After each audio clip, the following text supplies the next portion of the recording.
All right, today we're diving into something really special, the mystical soul of Iran. We're talking about a spiritual tradition that's incredibly rich, super complex, and has literally shaped 1,000 years of culture. We're talking about Sufism. Now, when most of us hear the word Sufism, what comes to mind? Probably whirling dervishes, right?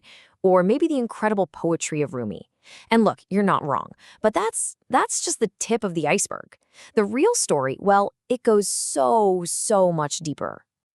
You see, the history of Sufism in Iran is anything but quiet. It's a full-blown drama, packed with power struggles, massive rebellions, incredible spiritual awakenings, and thinkers who really did change the course of 1,000 years of culture. This is a tradition that stood up to empires and inspired millions of people along the way. Okay, so to really get a handle on this powerful force, we've got to start at the beginning. Let's break it down. What exactly is the Sufi path? At its heart, Sufism, or tasawwuf as it's known, is all about an inner journey. The whole point isn't just to check boxes and follow rules. It's more like polishing the mirror of your heart until it can perfectly reflect the divine. It's about making that leap from just believing in something to actually knowing it, to experiencing it directly. That's what the Sufis call ma'rifat.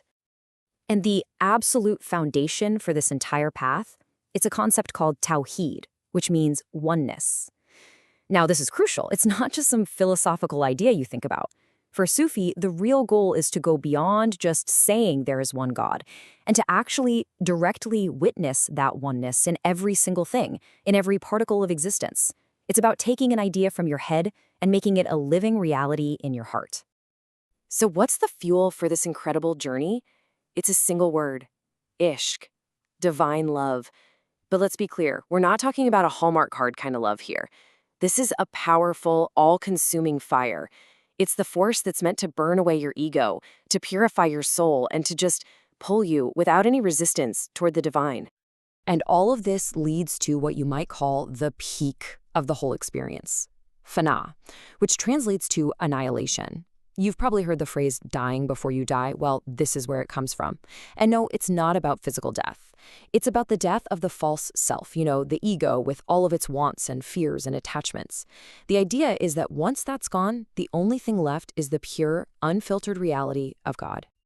The great 11th century master, Abu Sa'id Abul Khair, he just put it so perfectly. He said, the true Sufi is the one who is nothing and wants nothing. Think about that for a second. To be nothing, to want nothing, that's the goal. That's the state of pure freedom and total presence that this whole path is about. So you might be wondering, where did this incredibly deep tradition even come from? Well, the answer? It's not simple at all. In fact, its origins are like this incredible tapestry, woven together from all these different threads. Okay, so there are a bunch of different theories here. The Sufis themselves will tell you their path comes directly from the heart of the Quran and the simple, deeply spiritual lives of the Prophet's first companions. But scholars see a more complex picture. Some argue it was a kind of Iranian reaction, a way for the ancient Persian soul to find its voice inside of Islam. Others point to some really clear influences from India, like Buddhism, especially over in eastern Iran. And you can definitely see hints of Greek philosophy and even Christian mysticism in there too. So what's the answer? It seems like Sufism isn't just one thing. It's this amazing blend of all of them.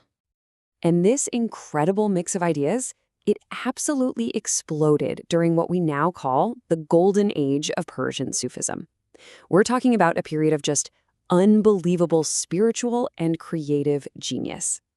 So between the 11th and 13th centuries, you get this succession of absolute giants who basically defined Sufism forever. It really kicks off with Sinai. He was the first guy to figure out, hey, I can use epic poems to explain these really deep, mystical ideas. He basically laid the groundwork for Attar, who came along and wrote these masterful allegories that mapped out the soul's entire journey. And all of that genius set the stage for the man himself, Rumi, whose poetry became the absolute pinnacle, the Mount Everest of writing about divine love. I mean, just listen to this from Rumi. Love came and became like blood in my veins and skin. It emptied me of myself and filled me with the friend. Wow, that right there, that's the essence of the Golden Age. It's all about that all-consuming experience of love that just dissolves your sense of self and fills you up with the divine. And because it was so focused on experience, it naturally led to the creation of practical, real-world methods for actually walking this path. So, okay, how did people actually do this? I mean, it wasn't just about sitting around reading beautiful poetry, right? Not at all. It was a very structured, very disciplined way of life. The seeker's path, called the Suluk, is like a roadmap. It all starts with an awakening, a moment of turning back towards the spiritual. After that, the real work begins. You have to progress through what are called stations, things like patience, gratitude, trust, and you have to earn these through your own effort.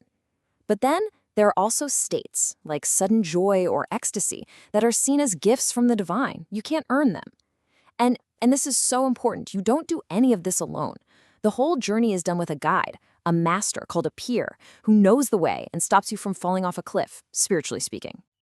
Over the centuries, these different methods gave rise to different schools or orders called tariqat, and they're definitely not all the same.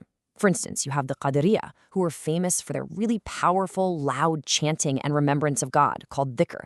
Then on the total opposite end of the spectrum, you have the Naqshbandiyya, who are all about silent, internal remembrance, total contemplation.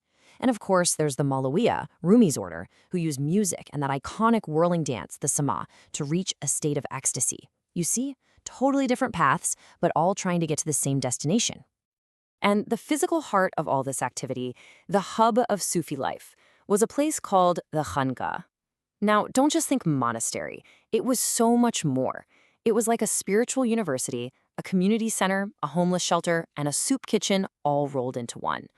This was the spot where teachings were passed down, where they held their rituals, and where that core Sufi idea of serving other people was put into action day in and day out.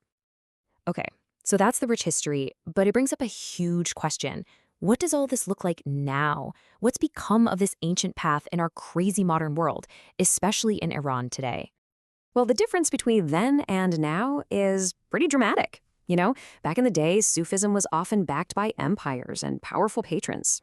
Today, it's often viewed with a lot of suspicion by the state. Those big public khanqahs, for the most part, they've been replaced by private gatherings in people's homes or by thriving communities on the internet. And the way the knowledge is passed on has changed too. It's not just master to student anymore, it's spread through books, social media, art, and music. What used to be a very public part of society has, in a lot of ways, gone underground or become a much more private, personal journey. This really shows how Sufism is surviving and adapting. I mean, you've still got the traditional orders like the Gonabadi dervishes who are keeping the old lineage alive, but then you have this massive artistic and cultural scene, think Rumi-inspired concerts and dance performances. Then there's a whole new generation connecting through online teachers and social media. And finally, you have all these small, private underground groups that are just focused on meditation and practice, completely off the radar. So it's kind of fragmented, but at the same time, it's incredibly resilient. And that brings us to one last thought to leave you with. When you boil it all down, past all the poetry and the rituals, the core of the Sufi path is really about one thing, the practice of presence, of paying absolute, unwavering attention. So the question I want to leave you with is this. In our world, an age that is literally built on constant noise and endless distraction, what can we learn from a path that asks for nothing less than our complete and undivided attention?